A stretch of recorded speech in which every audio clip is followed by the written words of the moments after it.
He may look like us. He's not like us.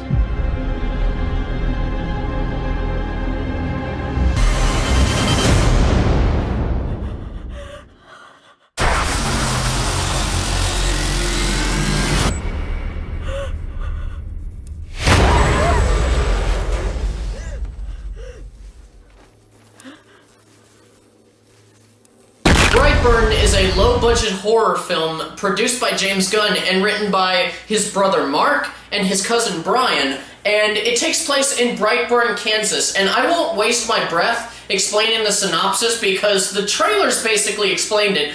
The film is basically, what if Superman came to Earth and he actually didn't have a good heart? What if he was really a bloodthirsty killer? Now, before I get into my thoughts on the film, I do want to throw out my normal disclaimer for those of the uninitiated. The way that I break down a film, the way that I convey my thoughts, is I do a pro and con list. It helps me to best catalog, in my mind, the good and the bad, in my opinion. And for these, I try to keep the sections separate from each other, but you know, if I can make a pro and con work off each other, or maybe if they're intrinsically tied together, then, you know, I'll play with that all day. I have fun with it. I probably won't do it during this film. I probably won't do it during this video, but again, we'll see. Also, don't forget to hit that subscribe button if you're not already a subscriber. Yeah, that's pretty much it. Okay, so with that disclaimer and reminder to subscribe out of the way, let's go ahead and get into my review of Brightburn. The main reason I was able to stay connected with the story for so long was because of the parents played by Elizabeth Banks and David Denman. They had such great chemistry, and they didn't necessarily feel like they were playing characters, and they were just so captivating to watch once things started especially going wrong. And normally because of a performance or how a character is written, I can just write somebody off as making a stupid decision when they do, and while stupid decisions are made, I feel like they've been given enough reason for us to think that maybe they were just natural mistakes that anybody could make. You know, like not believing that your child's a fucking psychopath. And this is especially a credit to Elizabeth Banks, who plays the doting, concerned, and well-meaning mother just excellently. I mean, you know, it feels natural. You don't want to think that your kid's nuts, and just, it's not too hammy, it's not too, you know, unrealistic. I thought that they did a really great job with it, on a writing level and a performance level. We already know what the story is, or scratch that.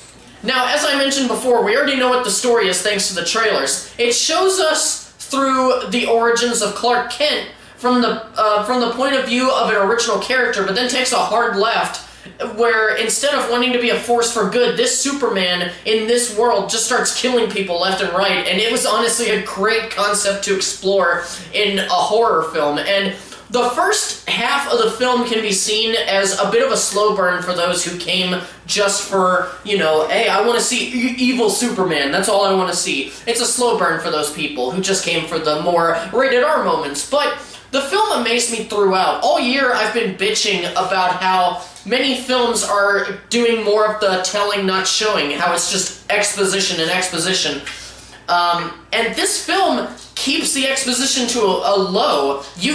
You get a lot more showing than telling, and it's just, I don't know why it captivated me, because it's been a while since I saw a new release in a theater that actually did that very well. It's all about building up the region around Brightburn, as well as the people, and the fact that this is a new take on Superman. But then the second half comes, and that hard left appears, and we were all in for a treat. I don't even want to say anything else involving the deaths and horror sequences, but once the second half shows up, the film goes from being like a little tiny low-budget horror film to being a straight-up slasher film that finds interesting ways to kill off innocent people, utilizing either Brandon's powers, or, wait.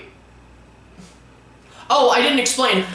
Brandon is the name of the kid, is the name of the Superman in this one. His first name is Brandon. Sorry, I don't remember if I mentioned that. Anyway, utilizing either Brandon's powers, or just by showcasing them in unique ways through the cinematography and editing, which are just fantastic throughout. And this film, I believe, definitely subverts audience expectations on how things go about. And don't worry about them not going very far in the deaths that they make. Some of the deaths are really, really fucking gruesome. I've only got 2 complaints with this movie, and to specify, these are mostly because either it involves something that I think could have been done a little bit better, or maybe could have been explored more, or even just, like, done away with. I don't think that these things brought the movie down in any way. I felt like it would have been a better movie overall because of these. And the first one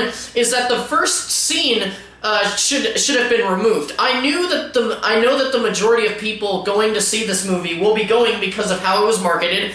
Most everybody knows that this is a horror take on the Superman origin story. Most of us know this. And in the first minute, they showed the ship crash landing, so it's obvious that this kid is an alien, but it did bother me a little bit, but then my wife talked to me about it a little bit more, and we came to the conclusion that this movie would have been better if they had just omitted that scene to begin with, and just continued as they were going to. It would have given a little bit more of a mystery element for those who were not in the know about the movie, and it would have been a gradual twist where, it was...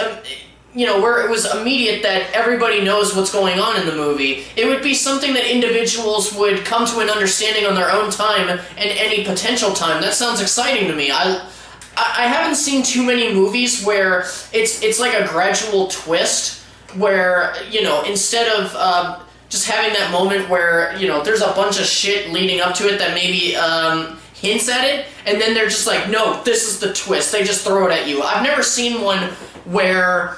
I don't think I've ever seen one in a movie like that, where it's just gradual, where you're supposed to figure it out, and it can happen any time between here and here. I would have loved that. It actually really sounds exciting to me, the idea of a movie doing that. Also, throughout the film, I wondered what Brandon's motivations were. Mainly where he's from, who he is, and who or what exactly is controlling him or suggesting things to him. And there are many times in the film where he expresses that he wants to do good things, but we never see him even attempt, and it's not clear if he's just lying, or maybe he does actually think that he's trying. There's no apparent battle between good and evil within him. He just seems to be a normal kid, and then one day he has a seizure, a switch flips, and then now he's evil. I just wish that was better explained. And those are my thoughts on Brightburn. After Endgame, this is right now my favorite movie of 2019 so far. It more than earned my praise, and it was actually able to find a way to put in some gruesome death sequences that didn't feel like torture porn or like they were just gratuitous.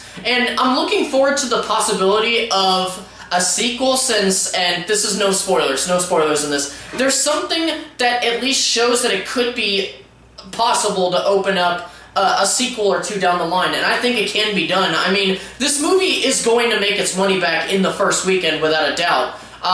It looks like a $20 million film, but it was made for $6, which is a testament to how much of an amazing job the filmmakers did with Brightburn, and I recommend this to everyone who either loves horror or superhero movies or both or neither. Just, oh my god, this film should... Hang on. Oh, I had a hair in my mouth. Wait, give me a second. Oh, this movie should be, at the very least, it should become a cult classic. It's that awesome. Thank you guys so much for watching. I hope you enjoyed the video. If you did, please don't hesitate to hit that like button. And if you still haven't already, please hit that subscribe button so that you can keep up to date with everything that's going on the channel and so that you can continue to support the channel. Really, all that's left to say is farewell until the next video, all you movie fans and casual moviegoers alike, and keep on being awesome.